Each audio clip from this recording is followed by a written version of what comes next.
Assalamualaikum warahmatullahi wabarakatuh. Kelompok kami akan menjelaskan materi mengenai risiko pasar, risiko kredit, dan risiko likuiditas.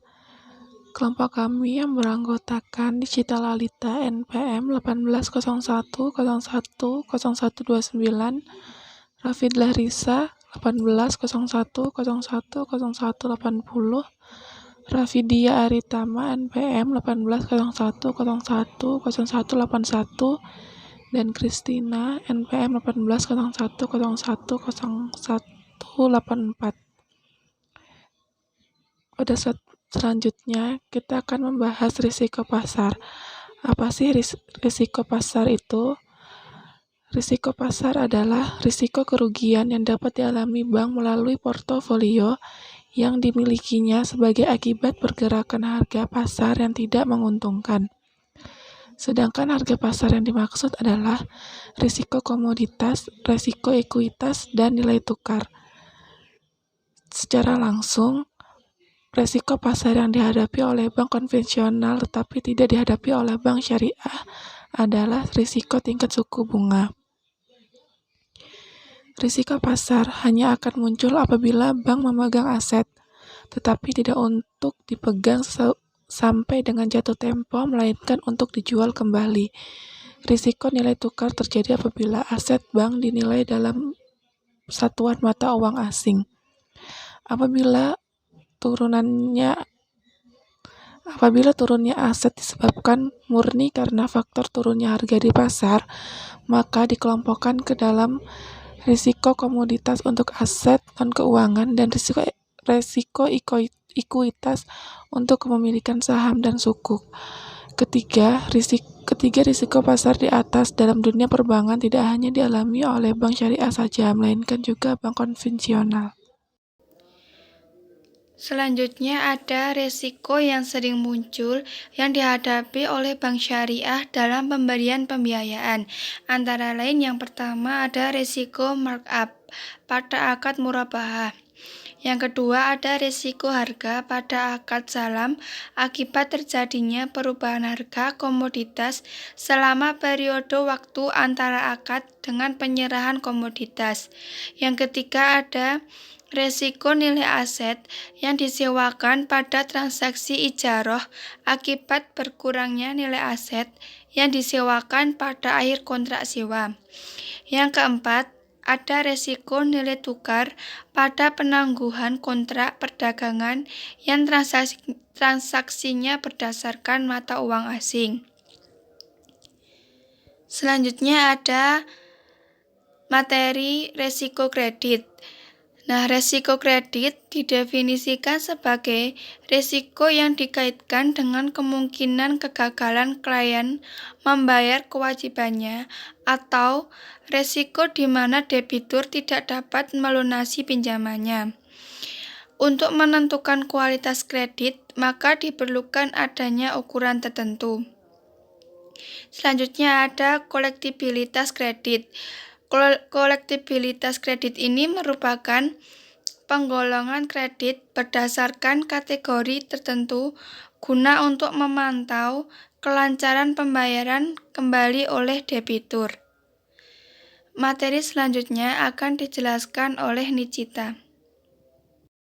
Ada 4 macam kolektibilitas kredit. Yang pertama, lancar. Lancar itu sendiri yaitu kredit yang perjalanannya lancar atau memuaskan.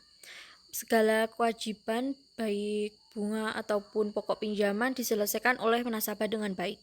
Yang kedua ada dalam perhatian khusus, yaitu kredit yang selama 1-2 bulan mutasinya mulai tidak lancar. Yang ketiga ada kurang lancar, yaitu kredit yang selama 3-6 bulan mutasinya tidak lancar, pembayaran bunga atau pokok tidak baik. Yang keempat ada diragukan, yaitu kredit yang telah tidak lancar dan pada jatuh temponya belum juga dapat diselesaikan oleh debitur yang bersangkutan. Yang terakhir ada macet. Apabila penyelesaian kembali kredit yang tidak lancar tidak berhasil, maka kredit tersebut dikategorikan ke dalam kredit macet. Selanjutnya ada kredit likuiditas. Likuiditas itu sendiri yaitu kemampuan bank untuk dapat memenuhi dana dengan segera dan dengan biaya yang normal. Likuiditas itu penting bagi bank karena untuk menjalankan transaksi bisnisnya sehari-hari, mengatasi kebutuhan dana yang mendesak, memenuhi permohonan pembiayaan yang diajukan oleh nasabah, dan memberikan fleksibilitas dalam mendapatkan kesempatan investasi yang menarik dan menguntungkan. Saya Raffi Diaritama akan melanjutkan slide-nya, yaitu komposisi likuiditas yang tersedia haruslah tepat dan cukup sehingga tidak terlalu kecil sehingga mengganggu jalannya operasional sehari-hari ataupun terlalu besar sehingga menurunkan efisiensi dan berdampak pada rendahnya tingkat profitabilitas bank.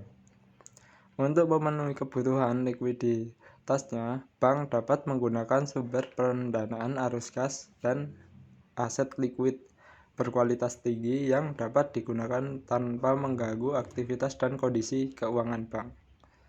Selanjutnya, resiko likuiditas muncul sebagai konsekuensi logis dari adanya perbedaan waktu jatuh tempo tanpa sumber pendanaan bank, yaitu dana pihak ketiga, DPK, dan akad pembiayaan bank kepada nasabah, apalagi apabila terjadi risiko gagal bayar.